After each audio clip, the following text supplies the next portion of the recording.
Hello guys, कैसे हैं आप लोग। तो दोस्तों, ये क्लास 7 की बुक है। बुक का नाम है वसंत। ठीक है, एनसीईआरटी की बुक है ये। शाम एक किसान, है ना। ये चैप्टर 8 है। तो देखते हैं इसको, इस कविता को पढ़ते हैं, इसमें देखते हैं क्या है। आकाश, आकाश बोलते हैं आसमान को। आकाश का साफा बांध कर सूरज की चिल्लम खींचता बैठा है पहाड़। चिल्लम बोलते हैं जिसमें से पुराने ज़माने में या आज भी लोग जो धुआं करके तंबाकू डाल के जो पीते हैं, बीड़ी टाइप का या जो भी इस तरह की चीज़ों को बोलते हैं। ठीक है। और साफ़ा बोलते हैं जो सिर पे बांधा जाता है, वाइट वाइट, है ना। तो यहाँ साफ़ा से मतलब है कि बादल, है ना। तो आकाश का साफ़ा बांध कर सूरज की चिल्लम खींचता बैठा है पहाड़। ठीक है।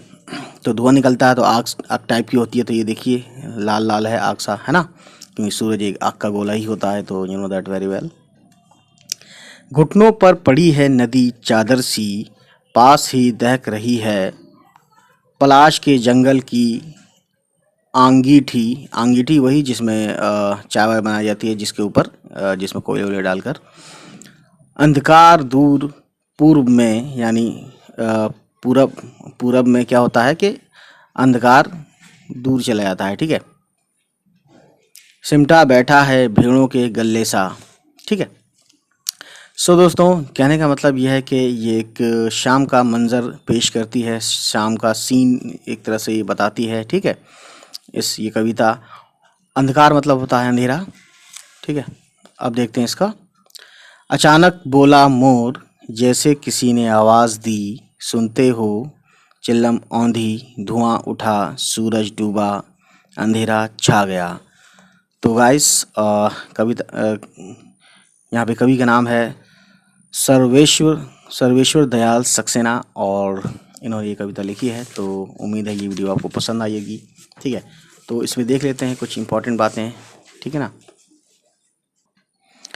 सो दोस्तों, देखते हैं कवि ने इसमें क्या कहा है। एक इम्पॉर्टेंट बातें होती हैं ये सब, जो कविता के बाद में होती हैं अगले पेज पर।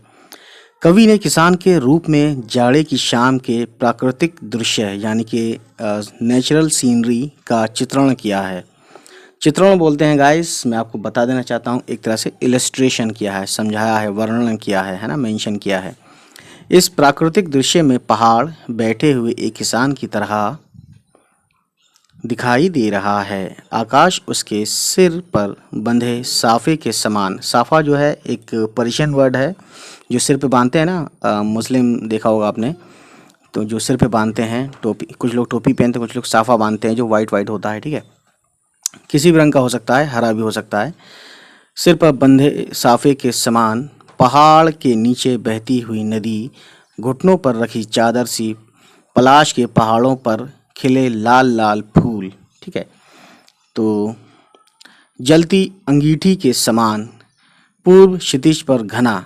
अब यहाँ क्षितिज का मतलब होता है गाइस, मैं आपको बता दूँ, हॉरिजन। क्षितिज बोलते हैं कि जहाँ सूरज, सॉरी, जहाँ ज़मीन और आसमान हमें दिखता है कि एक ही लाइन पर है ना। जो किनारा होता है, आसमान का किनारा और ज़मीन का शुरुआत, उसे बोलते हैं क्षितिज, यानी हॉरिजन।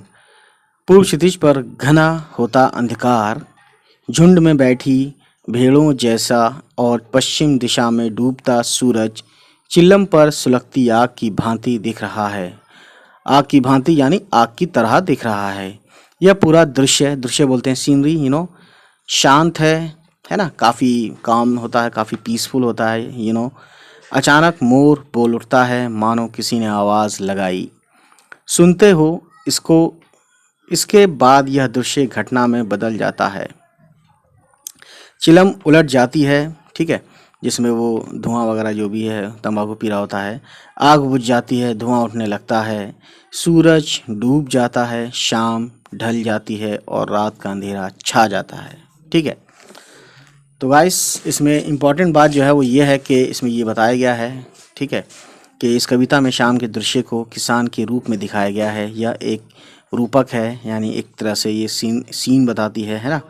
इसे बनाने के लिए 5 एक रूपताओं की जोड़ी बनाई गई है, उन्हें उपमा कहते हैं। पहली एक रूपता आकाश और साफे में दिखाते हुए कविता में आकाश का साफा वाक्यांश आया है। ठीक है। आकाश का साफ़ा, इससे मतलब ये है कि आकाश यानी कि आसमान, और साफ़ा यानी जो वाइट वाइट बादल होते हैं, और साफ़ा भी वाइट वाइट होता है जो सर पे बांधा जाता है, ठीक है। तो वाक्यांश आया है इसी तरह, तीसरी एकरूपता नदी और चादर में दिखाई गई है, ठीक है। मानो नदी चादर सी हो। अब आप दूसरी, चौथी और पांचवी एकरूपताओं को खोज कर लिखिए, ठीक है ना। तो गाइस यही सब बातें हैं, इसमें इंपॉर्टेंट चीज़ें हैं, ठीक है। तो ये कहते हैं कि शाम का दृश्य अपने घर की छत या खिड़की से देखकर बताइए। तो शाम कब से शुरू हुई, ये सब चीज़ें बहुत बेसिक चीज़ें हैं ये, इसमें ऐसा कुछ है नहीं, ठीक है ना। अब ये इसमें कुछ इम्पोर्टेंट है, जैसे कि देखिए कि शाम के समय ये क्या करते हैं वगैरह वगैरह, इस कविता को चित्रित करने के लिए किन किन रंगों का प्रयोग करना होगा, ठीक है। पक्षी, खिड़की, फल वाले वगैरह वगैरह।